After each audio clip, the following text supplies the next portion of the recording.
Dari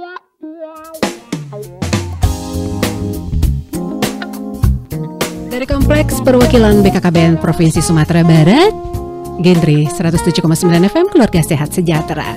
Keluarga Genre, kita di dialog spesial ya, dialog Keluarga Indonesia Tersenyum, yang hari ini dihadiri oleh tamu spesial Bapak atau Abang, kalau dulu sering dipanggil Abang.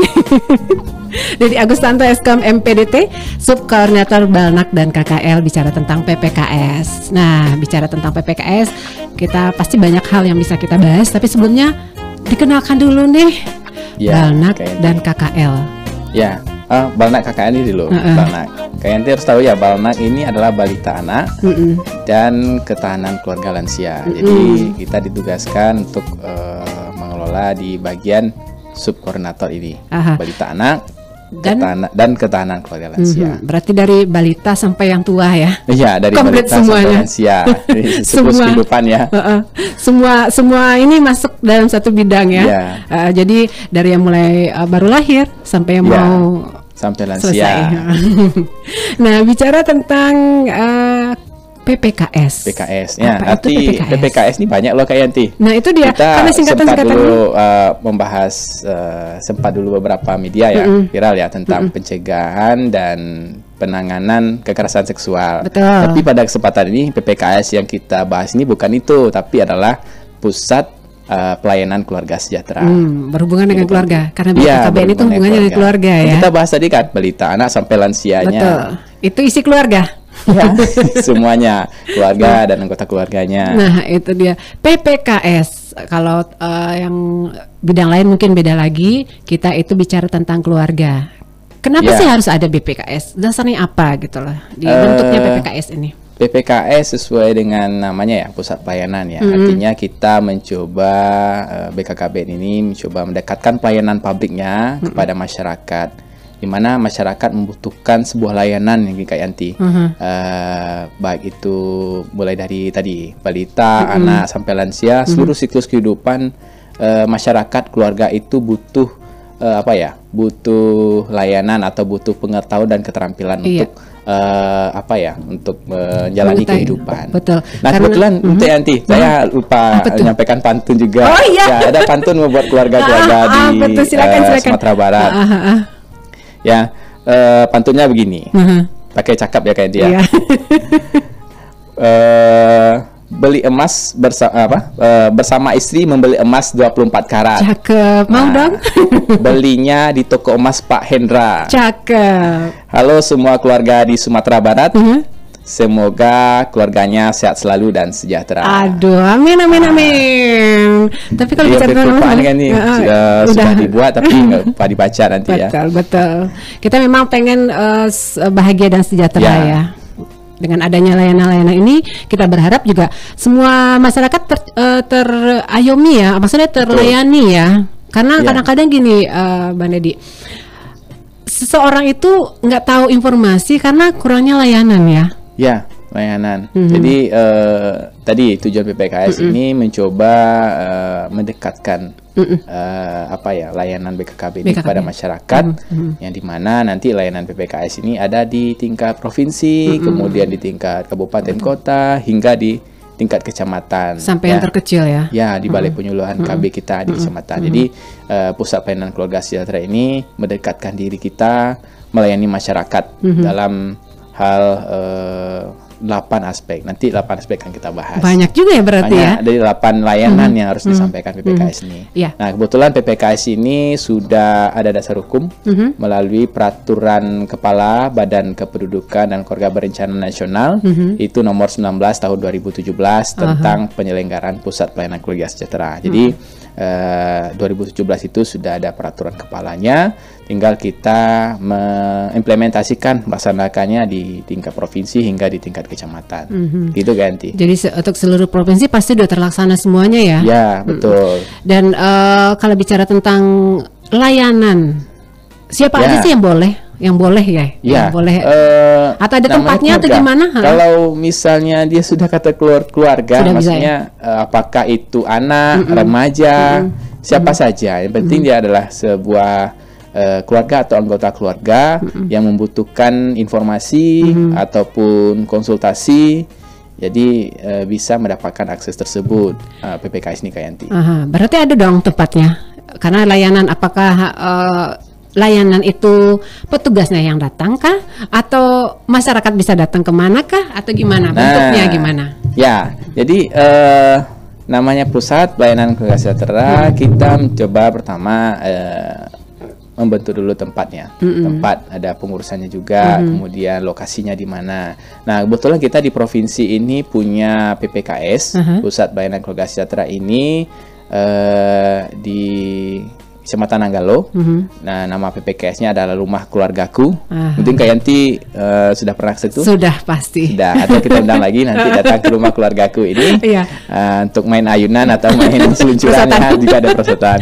Nah, kita punya di provinsi ini Kecamatan Nanggalo, bertempat tepatnya di Steba ya. Jadi kita ada tempat, jadi masyarakat bisa akses ke sana, datang. Kemudian yang ada juga di kabupaten kota itu kita harapkan berada di kantor OPD KB-nya, kemudian di kecamatannya ada di Balai Penyuluhan KB. Setiap kecamatan kita ada 179 kecamatan.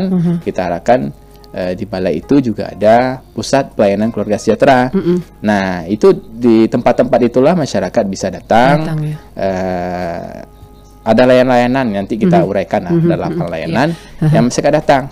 Atau juga kita mencoba mendekatkan diri pada masyarakat, berinovasi dengan adanya nanti media. Nah, dengan perkembangan media ini kan kayak nanti yang apakah itu Instagram, Facebook, juga ada nomor WhatsApp-nya. Jadi keluarga itu mungkin nggak ada waktu untuk datang ke sana. Nah, itu dia. Nah, ingin mendapatkan layanan, misalnya butuh data informasi, kemudian konsultasi dan segala macamnya terkait semua siklus kehidupan di keluarga itu, bisa nanti berkomunikasi melalui media sosial. Misalnya kalau tidak sempat kayak tidak datang, misalnya kan. Ada Facebooknya juga. Ada Facebook. Gitu ya? Nah, kalau kita di Rumah Keluarga itu bisa nanti diakses ya. Ada Rumah Keluargaku Sumbar, baik Facebook, Instagramnya, dan juga di linknya juga ada juga ada WhatsApp-nya, nomor WA-nya untuk kita berkomunikasi dan layanan kita. Oke, nanti untuk media nanti kita bisa lebih bahas yang lebih lanjut juga nanti di akhirnya. Mungkin kita awalnya dulu proses pembentukan PPKS ini gimana, Bang Dedi? Ya, tentunya kita punya dulu sebuah organisasi ya, strukturnya. Nah, pengurusannya apakah terdiri dari ketua, sekretarisnya, bendahara, dan petugasnya. Ya, nah kebetulan kita di provinsi punya petugas 2 orang, petugas PPKS-nya yang nanti mencoba melayani masyarakat tadi. Dan untuk kemudian kita tentunya punya minimal tempat lah ya, tempat jika ada masyarakat yang datang ingin berkonsultasi. Nah, punya tempat. Nah, sebuah PPKS nantinya di SK-kan oleh, kalau kita di provinsi sudah di-SK-kan oleh kepala perwakilan. Nanti kalau di tingkat kabupaten kota atau kecamatan itu kayak nanti bisa di-SK-kan oleh kepala OPD KB-nya di kabupaten kota ya, termasuk kecamatan nanti di-SK-kan oleh kepala OPD KB di tingkat kecamatan. Nah, juga PPKS ini juga ada tingkat perguruan tinggi. Nah, kalau nanti ada perguruan tinggi yang pengen kerjasama dengan KKBN membuka pusat pelayanan keluarga sejahtera tadi, apalagi ada jurusan misalnya BK ya, misalnya konseling bisa dibuka di universitasnya masing-masing, perguruan tinggi masing-masing. Tapi itu di-SK-kan oleh nanti rektornya atau direktur, misalnya kalau level sekolah tinggi ya, atau kayak sekolah tinggi kesehatan misalnya gitu ya. Kan ini berhubungan banyaknya dengan kesehatan ya. Nah, ini bisa dibentuk di sana. Nah, setelah dibentuk dengan pengurusan tadi dan tempat ada, nah tentunya petugas tadi harus menguasai nih tentang layanan-layanan tadi. Kemudian pemahaman-pemahamannya tentang materi yang akan disampaikan atau dikonselingkan, sehingga nanti mudah masyarakat untuk dilayani nantinya. Iya. Dan untuk perguruan tinggi mungkin sasarannya adalah mungkin remaja-remaja atau mahasiswa-mahasiswa yang mungkin mau mempersiapkan diri untuk pernikahan, mungkin salah satunya ya. Nah, kita sebutkan nih Kak Yanti, kita ada 8. layanan yang ada di situ ya. Di Pusat Pelayanan Keluarga Sejahtera ini atau PPKS. Pertama itu penyediaan data informasi kependudukan, keluarga berencana dan pengembangan keluarga. Yang bisa kita singkat dulu KKPPK kan, sekarang namanya Bangga Kencana. Jadi di sana ada pelayanan data dan informasi. Nah, kita tahu Kak Yanti, kita punya namanya pendataan keluarga baru-baru ini tahun 2021. Nah, hasilnya itu sudah kita bisa pakai, di mana dengan data informasi ini kita bisa memperoleh sasaran. Jadi penyediaan data ini tidak hanya untuk masyarakat juga ya, tapi juga mungkin nanti untuk tim pendamping keluarga. Nanti tahu kan TPK. Nah, ini yang berada di tingkat kelurahan, tingkat nagari untuk masalah stunting. Jadi kita berharap PPKS ini sebagai tempat layanan juga atau posko juga, atau tempat pencegahan stunting. Ya, BKBM-nya. Jadi TPK atau pendamping keluarga ini butuh data informasi masyarakat mana yang mereka sasar. Nah, PPKS ini diharapkan perannya harus semakin kuat di tahun ini. Iya, jadi lebih mempermudah mereka ya TPK. Seperti misalnya di kabupaten kota pengen data daerah mana sih yang angka stuntingnya tinggi, atau mungkin lingkungannya kurang MCK-nya atau apanya, sudah bisa diakses juga di PPKS. Jadi nggak terlalu harus ke pusat atau gimana ya Bang Deddy. Nah, juga tidak hanya TPK pendamping keluarga. Misalnya kalau ada nanti mahasiswa yang misalnya tugas akhirnya atau skripsinya butuh data penelitian di sana. Nah, PPKS ini juga punya peran untuk melayani mitra tadi. Kemudian juga apakah mengenai data informasi lainnya itu sedapat mungkin di setiap kecamatan itu sudah punya data. Apalagi keluarga sasaran di situ. Ya, dan memang kita berharap kalau data ini itu adalah sumber yang akurat untuk bagaimana seseorang itu atau pihak-pihak yang ingin melaksanakan program bisa tepat sasaran ya, Bang. Ya, betul lagi. Gini juga Kak Yanti, misalnya ada stakeholder atau mitra kerja kita dalam percepatan penurunan stunting ini butuh data informasi, taruhlah misalnya untuk intervensi keluarga yang tidak punya jamban misalnya. Jadi kan semua aspek dalam penurunan stunting nggak hanya tentang kesehatan, tapi tentang juga sanitasi misalnya. Nah, kalau nanti ada intervensi dari mitra kerja kita, nah PPKS atau di tingkat kecamatan ini menjadi sumber data informasi yang lebih detail lagi. Ya, karena data BNMB address ada di sana. Betul. Data BKKBN itu lebih akurat ya, karena BNMB lebih akurat. Karena dikumpulkan oleh kader kita sendiri dengan menguasai medan area yang mereka datang dan keluarga mereka yang di sekitarnya itu mereka kuasai. Iya, jadi PPKS bisa menjadi sumber data dan informasi tentang kependudukan yang ada di daerah tersebut ya. Betul. Jadi itu baru satu. Yang pertama yang bersatu ya. Bersatu ya. Ada 7 lagi. Ada 7 lagi. Yang kedua itu mana di PPKS ini sebagai tempat konsultasi dan konseling keluarga balita dan anak. Keluarga balita dan anak. Nah, kita banyak materi-materi tentang orang tua hebat. Ini keluarga ya kayaknya, bukan balitanya ya, anaknya ya. Nanti konseling tentang keluarga balita dan anak. Bagaimana memastikan tumbuh kembang anak ini menjadi terperhatikan, terjaga sehingga anak tadi mulai dari lahir sampai dia balita ya. Ya, itu perkembangannya terjaga. Nah, kita juga ada media kartu kembang anak ya, yang itu memantau bagaimana progres tumbuh kembangnya. Nah, pada kesempatan ini juga kita sampaikan nih pada masyarakat bahwasanya kita juga sudah ada kartu kembang anak online loh Kak Yanti. Online. Yanti udah download atau sudah nggak ada balita lagi ya? Karena nggak ada balita lagi nggak online. Nah, nggak online. Jadi ada berbasis Android.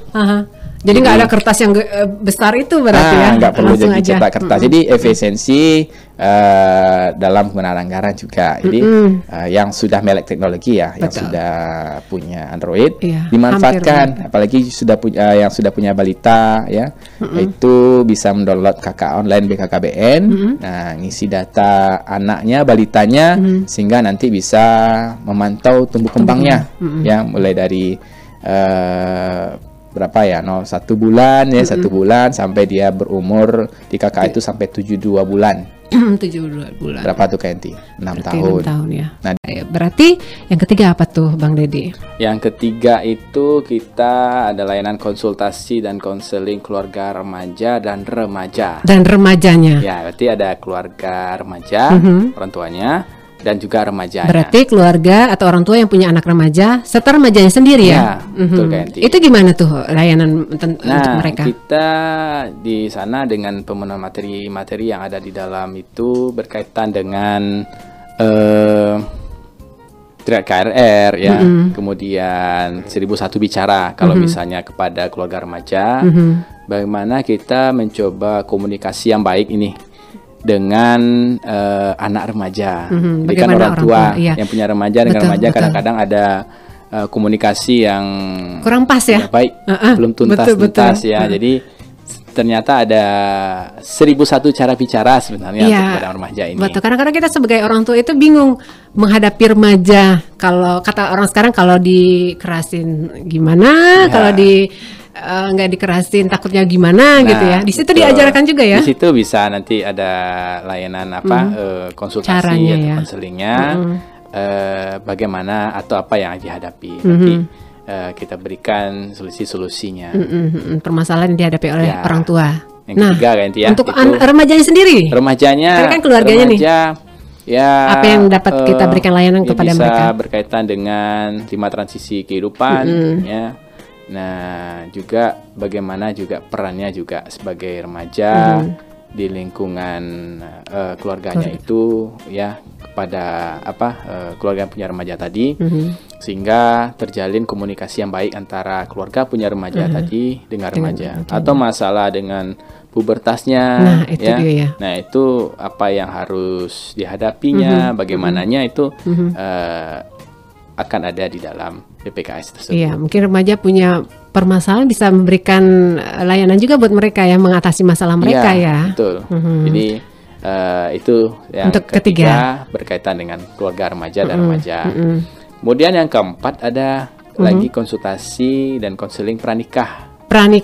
Calon-calon pengantin. Nah, jadi tidak hanya dengan Pak penyuluh agama ya, dengan ya. Ini tentunya kita BKKBN, apalagi dalam percepatan pelunasan ini perlu juga untuk melakukan konseling atau pendampingan kepada calon pengantin yang pranikah. Jadi, diharapkan ini 3 bulan sebelum nikah Kak Yanti. Prakonsepsi katanya ya. Ya, prakonsepsi, jangan prawedding ya. Sekarang kan yang lagi marak-maraknya prawedding, pre-wed ya. Ya, kata Pak Asto kan, Kepala BKKBN menyampaikan boleh kita melakukan persiapan untuk prawedding, tapi yang lebih penting lagi itu adalah untuk prakonsepsi, di mana 3 bulan sebelumnya kita harus persiapkan. Nah, jadi dalam konsultasi konseling pranikah ini juga PPKS juga berperan ya, apakah untuk langsung pada sasarannya atau kepada pendamping keluarga.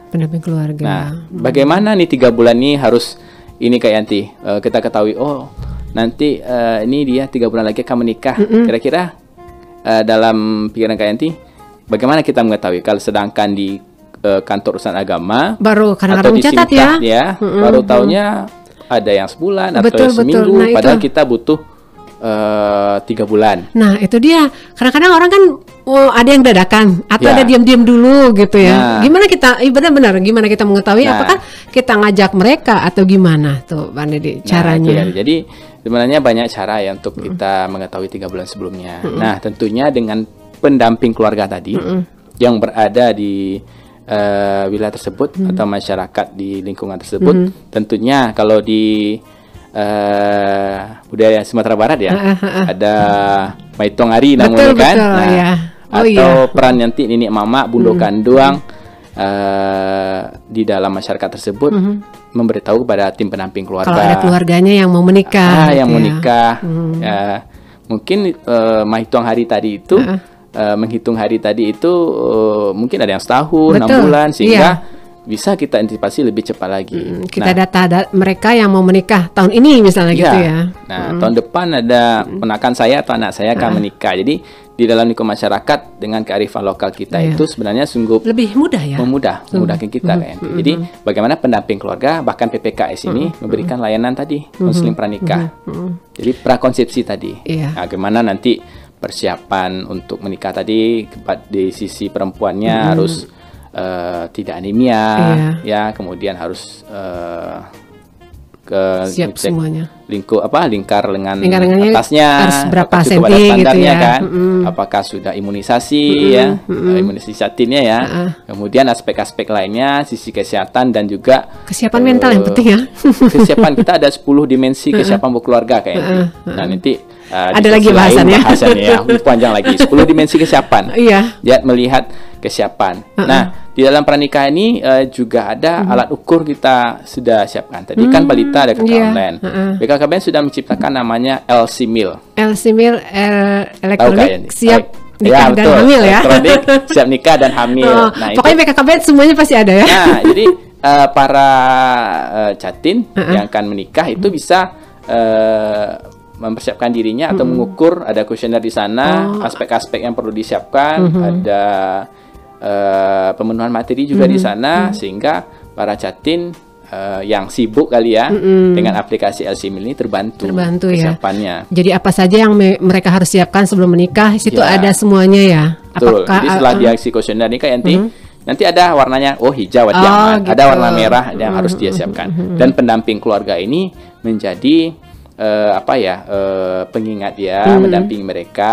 Dan juga mungkin PPKS ini berperan tempat pertanyaan baik masyarakatnya ataupun dari pendamping keluarga tadi, sehingga konseling dan konsultasi pranikah ini dapat berjalan dengan baik di level paling bawah. Yang paling bawah ya. Jadi kalau mereka sudah tahu kekurangan mereka yang harus dipersiapkan, jadi gampang. Tim pendamping keluarga juga gampang untuk menanganinya ya. Iya, kayak nanti. Jadi dengan LC-Mil juga pendamping mengetahui juga, di sini ada yang mau nikah nih di wilayah dia tersebut, misalnya di tingkat kelurahan atau kecamatan ya.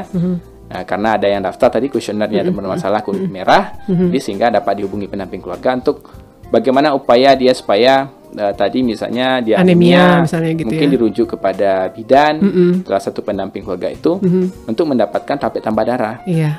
Jadi sehingga, bisa diantisipasi segera. Betul. Jadi prakonsepsi 3 bulan itu yang mungkin kalau dihitung dengan berbandingan modal dengan prawedding tadi, jauh banget. Lebih mahal prawedding ya. Jadi bagaimana prakonsepsi ini juga menjadi prioritas perhatian bagi para calon pengantin. Iya. Kalau untuk private mungkin jutaan. Kalau ini cuma puluhan ribu ya. Puluhan ribu atau kalau yang bagus 100.000. Betul. Maksimal lah ya. Iya. Ada yang layanan di gratis juga ada untuk masyarakat yang tidak mampu ya. Ya, apalagi ada jaminan kesehatannya seperti BPJS sehingga itu memudahkan. Jadi diimbau juga untuk remaja-remaja atau calon-calon pengantin jangan malu untuk ngasih tahu ya. Iya, kadang kesehatan, konsultasi supaya lebih dini kita ketahui kekurangannya apa ya. Iya, supaya anak yang nanti dilahirkan ini bebas stunting. Bebas dari stunting. Betul. Itu layanan keempat. Empat ya? 4 ya apa 5 ya? 4. Ya. Yang kelima. Yang kelima itu ada konsultasi dan konseling keluarga berencana KB dan kesehatan reproduksi. Nah, di sana kita juga melakukan layanan terkait dengan apakah berkaitan dengan alat kontrasepsi, kemudian kesehatan reproduksi yang kita kenal dengan 4T. Iya, 4 terlalu ya. Jangan terlalu muda, jangan terlalu tua, jangan terlalu rapat atau dekat, jangan terlalu banyak. Jadi banyak aspek-aspek yang berkaitan dengan KESPO, terutama nanti berkaitan dengan kontrasepsi, apa yang dialami oleh misalnya pasangan usia subur, ya kendala-kendalanya, dan nanti ada keputusan ya untuk memilih kontrasepsi apa, itu salah satunya. Betul. Jadi layanan itu tersebut nantinya tentunya bisa membantu keluarga dalam menentukan pilihan alat kontrasepsi apa yang dia pilih. Iya, kadang-kadang gini ada yang mungkin keluhan setelah memakai kontrasepsi ini, keluhannya apa gitu, bisa melakukan ini juga di situ ya, konsultasi juga ya. Karena di PPKS jika ada tugas dari tenaga kesehatan ya, dan juga dari luar juga kita libatkan untuk sebagai rujukan kita memberikan masukan sehingga pasangan usia subur yang berkonsultasi tentang KB maupun usaha reproduksi ini bisa mendapatkan keputusan yang tepat dan tidak salah pilih gitu. Iya betul. Nah apalagi mengenai kesehatan reproduksi, kadang-kadang kan para remaja atau orang tua atau keluarga itu kurang terbuka ya bicara tentang kesehatan reproduksi dengan anak-anak atau keluarga mereka ya. Nah di sini mungkin remaja atau keluarga atau orang tua bisa bertanya di situ masalah-masalah kesehatan reproduksi, karena mungkin kalau face to face dengan anak agak merasa tabu ya. Iya. Apalagi kalau di daerah-daerah ini masih susah. Jadi di dalam pelayanan ini juga KB dan Kespro ini KNT tidak membahas tentang penundaan kehamilan atau membatasi kehamilan, tapi juga kita akan membantu keluarga-keluarga yang terkendala dengan infertilitas. Infertilitas ini sehingga mungkin dalam hambatan-hambatannya, apakah itu melihat kesuburannya, kapan dia harus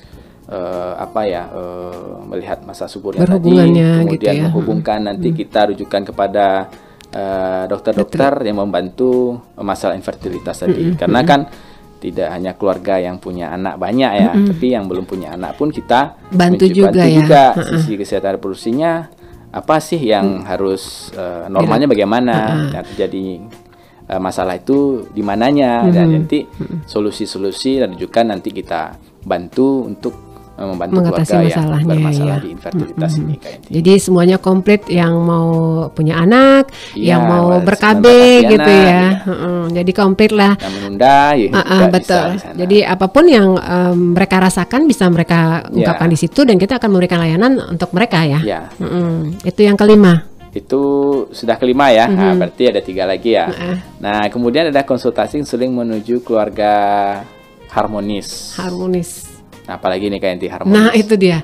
Sudah berkeluarga, sudah punya anak, harus mewujudkan keluarga yang harmonis. Iya, harmonis. Jadi gimana? Maksudnya layanan kita itu gimana bentuknya tuh, Bang? Ya, tentunya mewujudkan keluarga harmonis harus kita pahami peran-peran ya. Peran-peran dalam keluarga, apakah itu peran sebagai suami, peran sebagai istri ya, peran sebagai anak, sehingga peran-peran tersebut bisa dijalankan dan juga akan tercipta keluarga yang harmonis tadi KNT. Jadi kita sudah punya anak balita, punya remaja, sudah ber-KB, tentunya dalam peran-peran yang sudah dilakukan atau dilaksanakan nantinya, ini harus kita sampaikan juga dalam konseling atau konsultasi ini. Dan ini juga tidak perlu menjadi perdebatan, karena kan ada peran suami atau peran istri yang waktu itu misalnya tidak bisa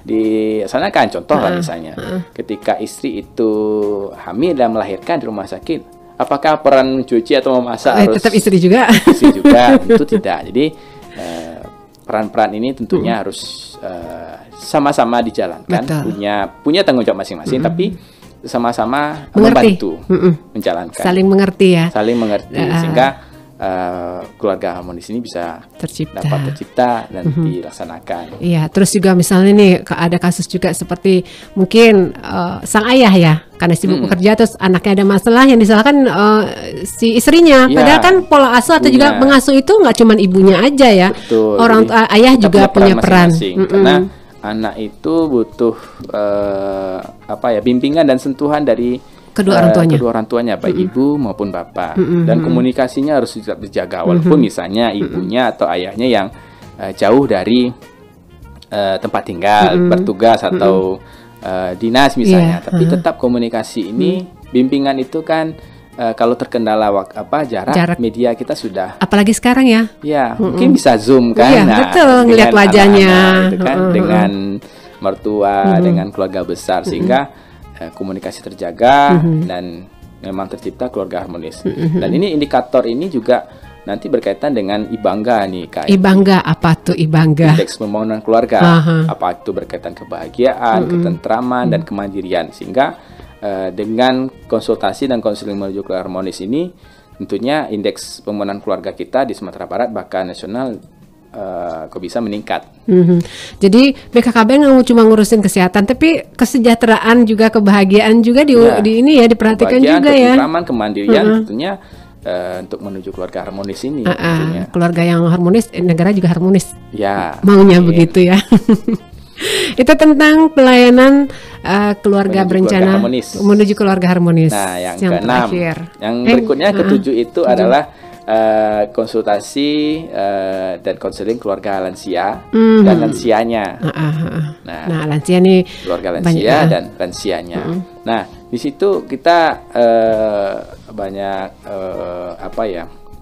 informasi-informasi juga bagaimana 7 dimensi lansia tangguh ya, supaya lansia kita itu tangguh. Tetap kemudian produktif, ya. Ada lagi perawatan jangka panjang ya.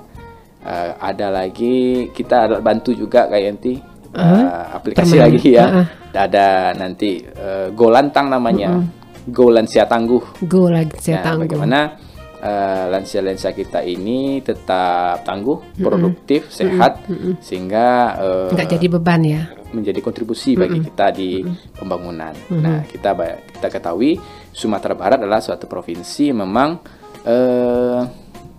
banyak lansia, karena melihat alam Sumatera Barat ini tenang, nyaman, alamnya asri, sehingga membuat para lansia itu nyaman, kemudian sehat. Usia hidupnya semakin tinggi ya. Jadi angka harapan hidupnya semakin tinggi, sehingga ini ada juga yang tetap produktif dan dengan ketangguhannya tadi, sehingga untuk membantu pembangunan kita di Sumatera Barat ke Indonesia ini sangat mendukung sekali kan. Jadi perlu juga kita untuk melakukan konsultasi konseling kepada keluarga yang punya lansia, agar tidak menghalangi atau misalnya membuat lansianya semakin drop, merasa terasingkan, minder dan segala macamnya, sehingga bagaimana peran keluarga yang punya lansia tadi meningkatkan ketangguhan lansia tadi, sehat sehingga produktif. Mungkin ada juga keluarga yang punya lansia yang tidak produktif lagi. Mungkin kita juga memberikan arahan bagaimana kita menangani lansia yang kurang produktif itu ya. Jangan hanya dibiarkan terus ditaruh di rumah begitu aja, nggak diajak kemana-mana. Diajak beraktivitas. Contohnya kita setiap bulan di rumah keluargaku, kayak nanti pernah juga ikut ya senam bersama lansia, tentunya kita senam yang cocok untuk mereka, gitu kan. Kemudian cek kesehatannya di sana, kemudian berkomunikasi, apa keluhan dia, kita dengarkan, kemudian kita kasih solusi. Mungkin juga lansia sekarang sudah modern ya. Kayak gadget mungkin dia bertanya tentang ini bagaimana sih, dan bisa juga mengajak lansia-lansia untuk produktif. Mungkin ada kerajinan tangan atau apa, diberikan bekal daripada mereka cuma di rumah duduk aja melamun aja gitu ya. Tergantung hobinya kemana, sehingga dan berkumpul dengan teman-teman sama lansia itu menjadi lebih sehat lagi, membikin lansia itu semakin tangguh. Itu harapan untuk yang kita harapkan dari PPKS untuk lansia ya. Keluarga lansia dan lansianya sendiri harus benar-benar kita memberikan layanan agar mereka merasa di saat usia lansia itu mereka tetap punya peran dan keluarga. Peran produktif untuk pembangunan kita. Terakhir lagi ada pembinaan pemberdayaan ekonomi produktif. Nah, ini yang penting nih dalam keluarga. Itu yang penting adalah ekonomi. Kalau ekonomi sejahtera, keluarga otomatis. Ya, kita sudah punya pasangan, punya anak balita, sudah remaja, bahkan kita punya mungkin orang tua lansia. Nah, bagaimana peningkatan ekonomi yang produktif ini ada juga dalam keluarga tersebut. Ya, misalnya kalau tidak sebagai pegawai negeri atau pegawai swasta, tentunya harus ada usaha dalam rangka untuk memenuhi kebutuhan ekonomi dalam keluarga. Kan nggak mungkin anak nggak akan sekolah, ya, kemudian zaman sakit sekarang, harus berobat juga, ya kan, butuh rekreasi juga, itu terkait dengan sandang pangannya, kan, sandang, pangan, papan, semua aspek itu butuh di sisi ekonominya. Jadi bagaimana kita juga membina. Nah, kita di dalam masyarakat itu ada namanya kelompok UPPKA, Usaha Peningkatan Pendapatan Keluarga Akseptor. Nah, jadi diharapkan ada dalam kelompok tersebut keluarga-keluarga yang dalam dalam usaha meningkatkan pendapatannya, sehingga kebutuhan-kebutuhan yang untuk keluarganya dapat terpenuhi. Bisa terpenuhi. Apalagi khususnya ibu-ibu misalnya, ada yang suka dengan kerajinan atau dengan kuliner, ya. Jadi dalam kelompok-kelompok tersebut PPKA tadi itu membina mereka dan menciptakan inovasi bagi mereka sehingga mereka tuh punya pendapatan. Kalau misalnya ada kerjaan lain, mungkin pendapatan tambahan, atau mungkin itu hal yang menjadi utama ya. Tersebut.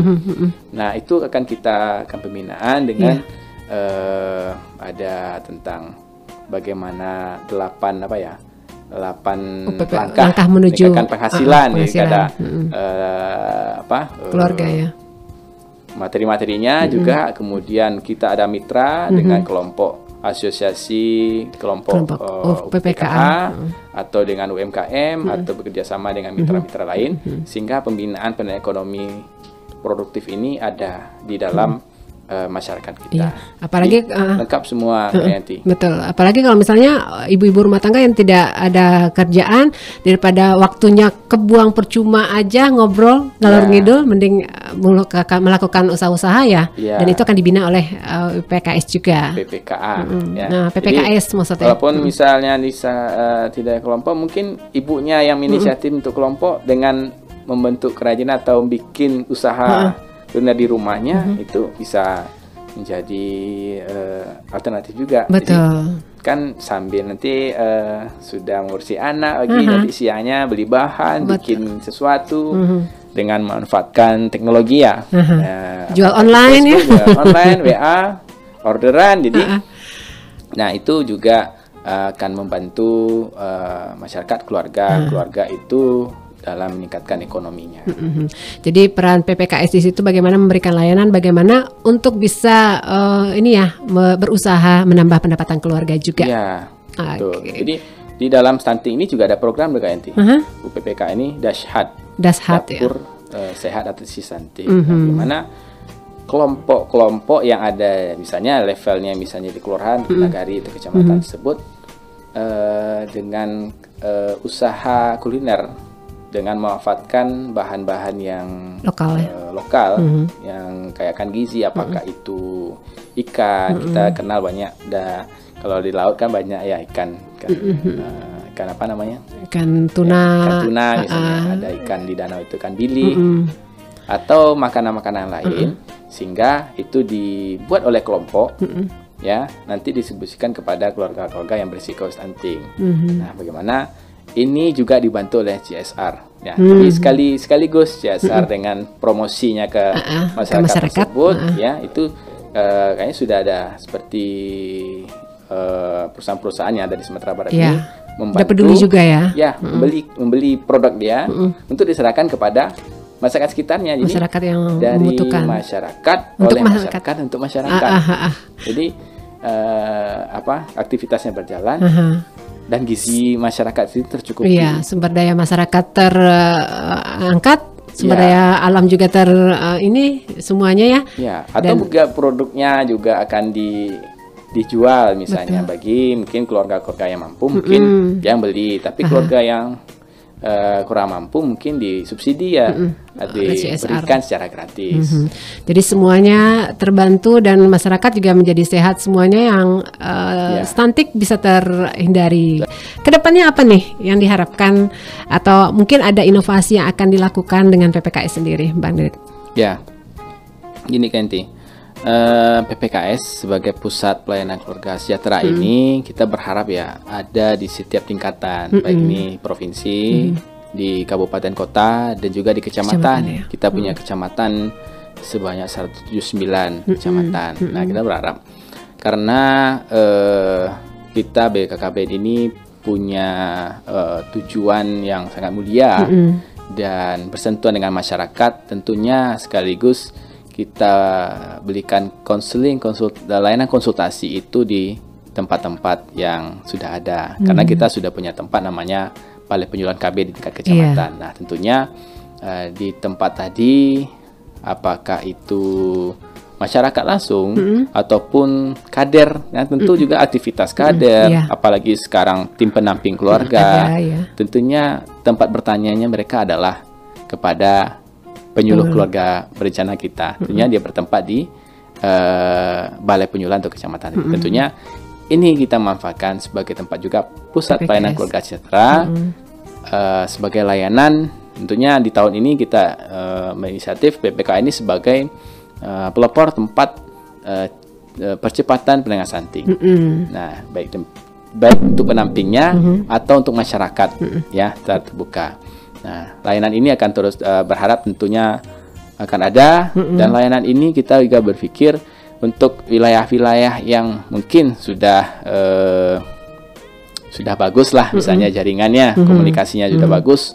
Nah, kita berharap PPKS ini juga membuka layanan secara online, WhatsApp, mungkin dibuatkan media sosialnya, Instagram atau Facebook, karena semakin berkembangnya zaman, tentunya kita harus memanfaatkan teknologi agar tidak tertinggal. Nah, ini harapan kita secara sederhana saja, kita punya media sosial, tempat media sosial, apakah itu namanya Facebook, Instagram, atau WhatsApp, sehingga masyarakat itu mudah mengakses. Iya, kita juga punya tenaga penyuluh ya. Tenaga penyuluh sebagai tentunya kita memberikan konsultasi atau konseling kepada masyarakat dalam seluruh aspek tadi, 8 tadi. Dan juga ke depan kita berharap memanfaatkan teknologi semuanya, ya, masyarakat. Dan kita berencana akan membuat aplikasi kayak di Halo Keluargaku. Nah, di mana di sana ya untuk tempat memperoleh semua materi berkaitan dengan seluruh siklus kehidupan, ya, anak, remaja. Kemudian ada tempat berkonsultasi juga ada di media Zoom. Jadi materi ini berkaitan dengan anak, remaja, apalagi ini kayak ada keluarga dengan PUS, pasangan usia subur, lansia, kemudian dengan ekonomi tadi. Jadi seluruh siklus itu di Halo Keluargaku itu bisa akan kita sediakan agar memudahkan keluarga-keluarga untuk memperoleh layanan kita melalui PPKS ini. Jadi siapa saja dari tempat yang jauh bisa nanya ya. Bisa bertanya keluhan-keluhannya apa gitu, karena sekarang ini memang teknologi udah semakin canggih dan internet udah sampai ke pelosok-pelosok juga sudah ada hampir semuanya ya. Jadi tidak hanya layanan konsultasi, ini juga edukasi, berbagi informasi, infografis dan materi kita bisa memperbanyak cabang-cabang kita. Di tingkat kecamatan ada 179 dan 179 ini nanti tentunya mengelola juga tim pendamping keluarga yang totalnya di Sumatera Barat kurang lebih 10.000. Iya, betul-betul. Berapa lagi itu banyak para pemerhati, para pelaksana dan para yang peduli dengan keluarga-keluarga di Sumatera Barat ini, tentunya kader dan pendamping keluarga ini, tentunya kita berikan semangat bagi mereka pemenuhan kebutuhan dia di PPKS ini sebagai layanan memang seluruh aspek ada di sana. Kita berharap seperti itu kayaknya. Dan berharap dengan adanya PPKS bisa membantu juga penurunan angka stunting ya di Indonesia. Ya, tentunya karena PPKS di pelopor tempat posko tingkat kecamatan, tentunya pendamping keluarga pun berkumpul di sana. Tentunya percepatan penurunan stunting yang kita di tahun 2021 ini SSGI menunjukkan di angka 23,3, sedangkan kita menurunkan ke 14 target kita 2024 ya. Tentunya kurang lebih 3% ya harus kita turunkan per tahun selama tahun ini, tahun 2023 sampai 2024. Kalau bisa lebih turun lagi. Sebaiknya lebih ya. 14 tahun lagi. Iya betul. Lebih nih kayak kita berharap ya peran-peran PPKS bisa membantu semuanya yang pasti ya. Oke. Terakhir apa nih himbauannya di ujung dialog kita, Bang Ded? Ya, himbauannya kepada pelaksana atau pengelola di tingkat apakah itu di kabupaten kota, kecamatan, yuk bersama kita wujudkan PPKS ini sebagai posko cegah percepatan pelunasan ting, dan juga kepada masyarakat kita himbau jika butuh layanan kita silakan nanti mengakses PPKS kita.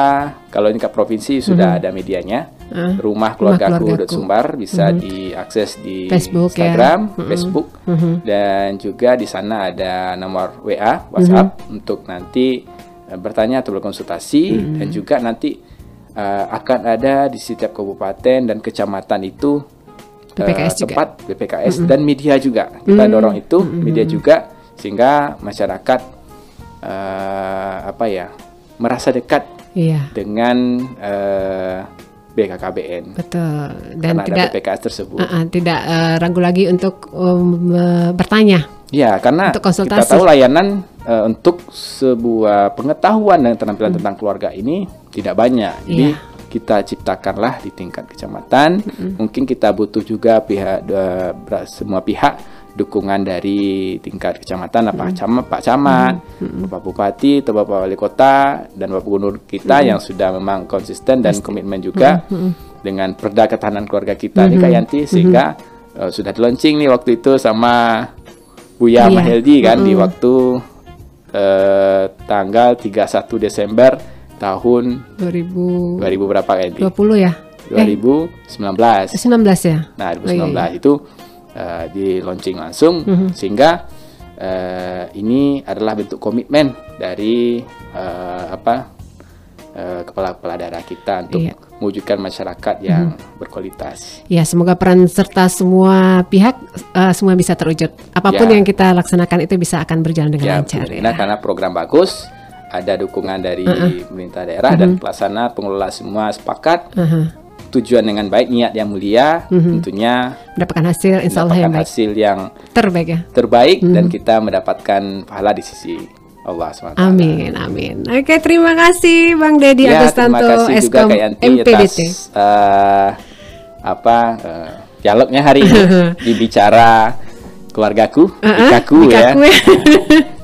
Dan insya Allah nanti kita akan undang lagi, karena kita selalu menyediakan waktu untuk ngobrol di sini. Salah satu layanan juga nih sebenarnya ya. Ya, ini layanan kita edukasi promosinya ya. Betul.